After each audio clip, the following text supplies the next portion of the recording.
Hello. Hi, how are you? Hi, I'm good. How are you? I'm very good. Okay, welcome to today's session Thanks. and welcome viewers as well. I would like to give some introduction about Mezabeen Syed. She is a principal at SMA Architects and Interior Designers, and they are more inclined towards contemporary forms achieved through modern technology. Their portfolio that they cater to is very wide in terms of premium residences, commercial restaurants, as well as apartments. And welcome, Mezabeen, Thank you. to today's session. And we have a very interesting topic today, which is to do with the different types of fenestration systems in buildings. Yeah. And I would also like to tell our viewers something about Alcoy. We are into premium fenestration systems since the last 15 years. And we have a very strong following in terms of sustainable products. That is our focus. And today's topic is going to outline, the questions are going to be outlined in line with our philosophy. So let's begin. Our first question for the day is that, Mezabeen, what do you think, what are the different types of fenestration systems that are suitable for India, for Indian geographical, location? I mean, we have a tropical climate. What do you think are the right systems for fenestration systems for our country? Yeah. So see, basically, India, as we all know, it has a distinct, distinct seasonal patterns it has. So the condition changes from one season to another. So basically, the from north to south, you experience different climate and different weather. So on the basis of that, the fenestration system that is commonly used and that is suitable for the climate like India is like you use windows, doors, curtain walls, skylights, then storefront louvers. Now also in windows there are different types. So there are these openable and sliding windows that are the most common ones. Then there are French windows.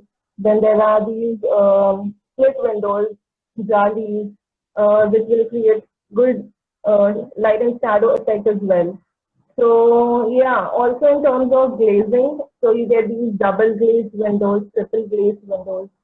So overall, generally in India we use these kind of fenestration systems. Okay, and what do you have to say about the right kind of fenestration that you think is good for the Indian climatic conditions in terms of the location used, weather, climate, even the materials for that matter?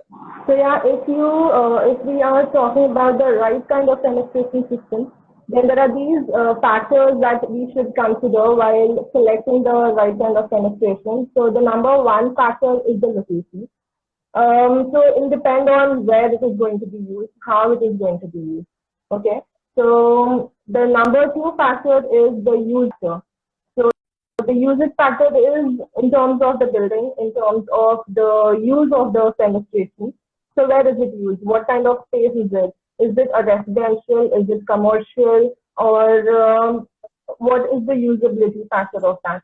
Then the number three factor would be the weather and the climate.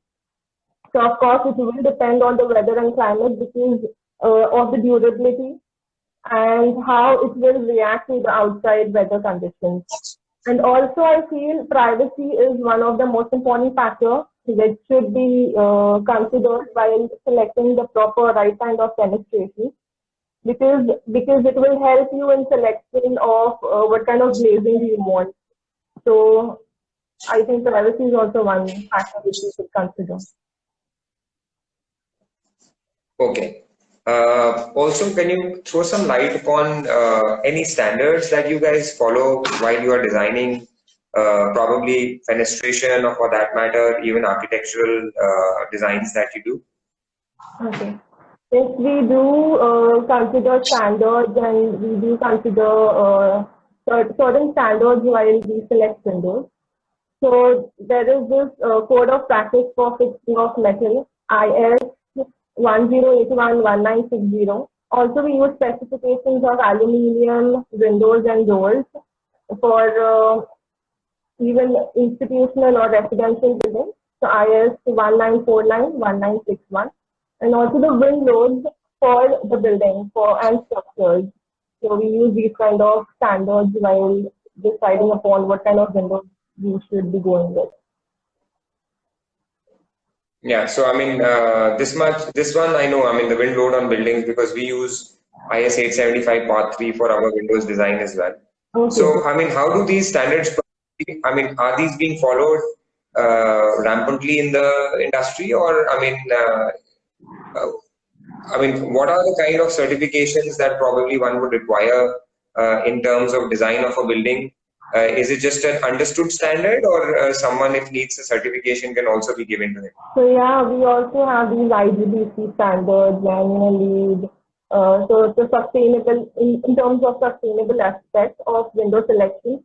So these are the different other green ratings that we have for the buildings as well. So even fenestration plays an important role in terms of the sustainable building. Okay, let's move on to our next question. The next question is a little bit more technical, that are performance parameters such as U factor, solar heat gain coefficient, visual light transmittance, do architects, or let's say your firm, does take into account these factors while designing fenestration systems or choosing fenestration systems for a project? Yes, of course, these factors are very important when it comes to understanding or analyzing the parameters, the performance parameters of fenestration. So the window U factor will be like how well the product resists to the outside heat that is coming inside your space. Also, the second factor that you said was the solar heat gain coefficient. So the lower value of it will help you in understanding how efficiently it is blocking the sun rays, the sun's radiations from entering into the building, so which will ultimately reduce the heat gains of the building. So the third one which you said was visible light transmittance. So it's the amount of light that is coming into your space. So that is transmitted in the space. It's like an optical property. So it also helps in understanding the performance of the window. The air leakage factor is, yes, it's important because that again, it will help you in understanding how if there are any cracks or any other heat loss or heat gain that is happening because of the air leakage through the window. So yes, it is. All these factors are important to understand the performance of the windows. Yeah, so from an architect perspective, definitely these things are important. From a fenestration supplier perspective, these things are important. But how much of it is really accepted by the customers? I mean, number one, is there a lack of not understanding these at the customer's end? I mean, I'm talking of, let's say, premium residential customers who would definitely not know about all these features. Or probably, in your experience, you have seen that, yes, people end up appreciating these features of a fenestration system. What has been your experience? See, people are trying to understand these days. Earlier, it was difficult to kind of make them understand about these parameters, because we as professionals, we know it, but the people that are outside, the clients, they are not that much knowledgeable about these things, right? So it comes from us, like it is probably our duty to make them understand how will these factors affect in a long run through the entire project. Okay, so let's move on to the next one. I mean, does the geographical orientation of the building affect the type of system that can be used? Yes, of course, the geographical because depending upon the location of the building, structurally stable systems should be used. So in that case, the recommended uses are, if suppose the geographical orientation of building is affected, so low egress windows can be used, and also thermal break systems can be used to resist that, to resist the outdoor. Okay. And can you also say something about the materials that you prefer? I mean, for commercial and for residential applications, material of windows. Okay, material wise, preferably aluminium because it is very cost effective and recyclable option, and also UPVC. So UPVC windows are another option for which will help in buildings which will even air conditioning the buildings, and also the low uh, reducing the energy consumptions of the building. So UPVC is another option. Now in terms of glazing, if you want proper acoustic or soundproof inside your house, then double glaze, triple glaze options you have, laminated glazing you have. Then it reduces your decibel levels by 42 decibels from the outside.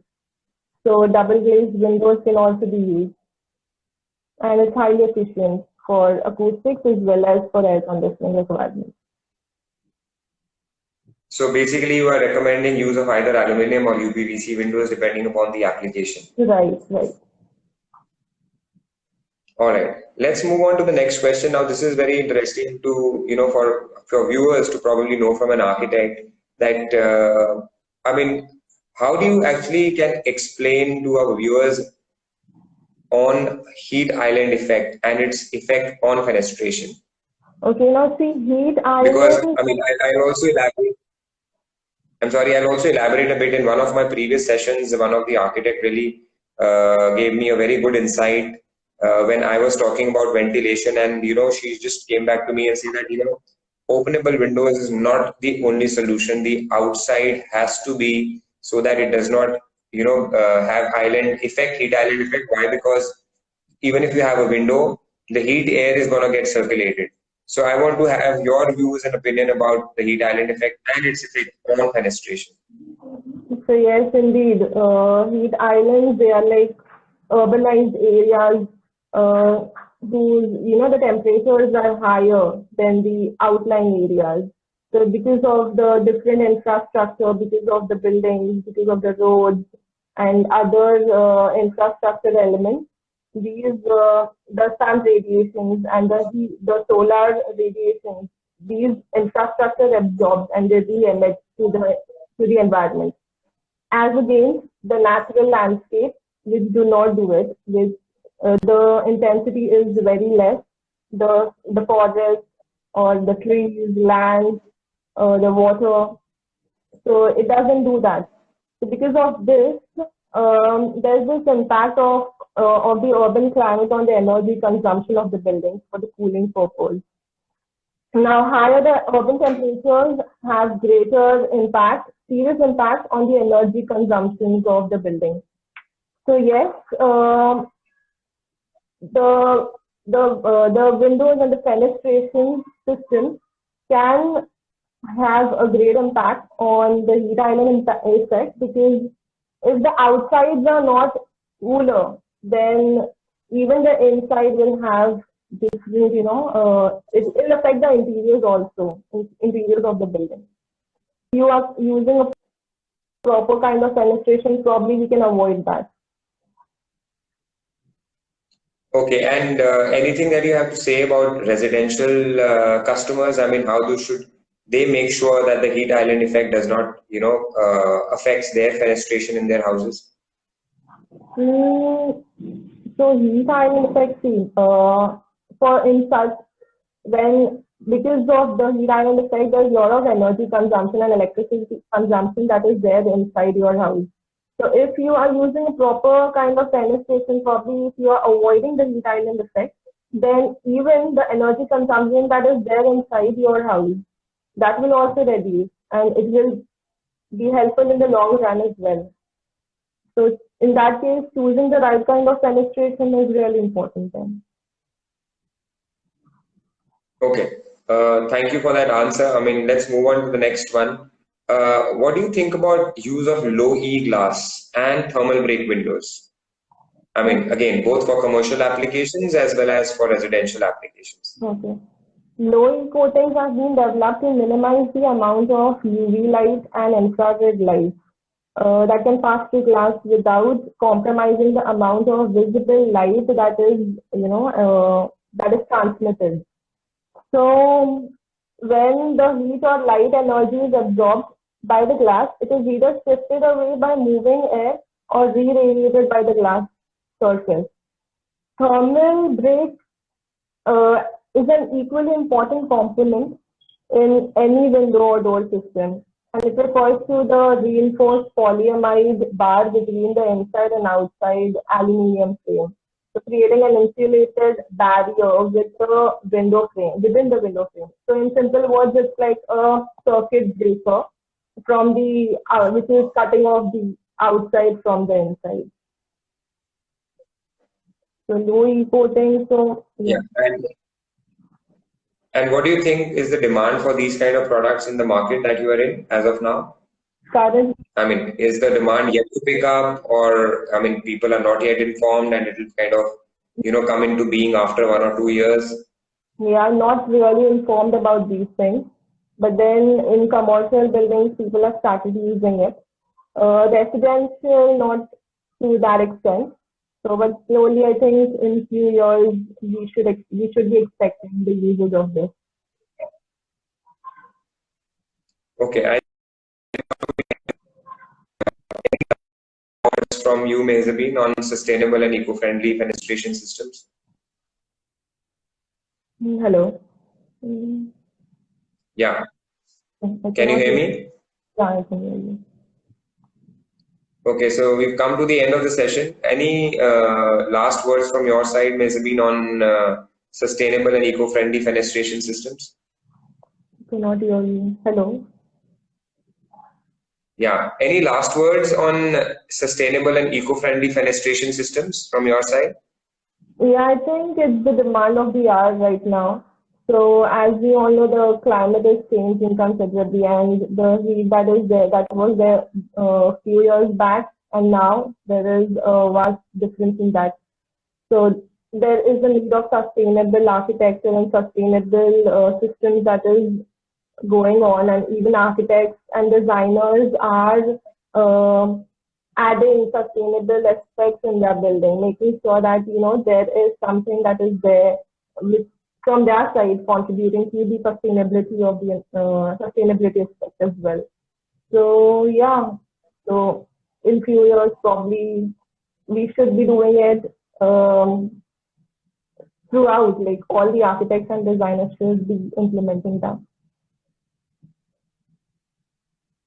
All right. Thank you. Thank you very much for being with us today, Mehzabeen. I wish you all the best for your future endeavors. Thank you, Nitin. Thanks for having me here. Thank you. Goodbye. Goodbye.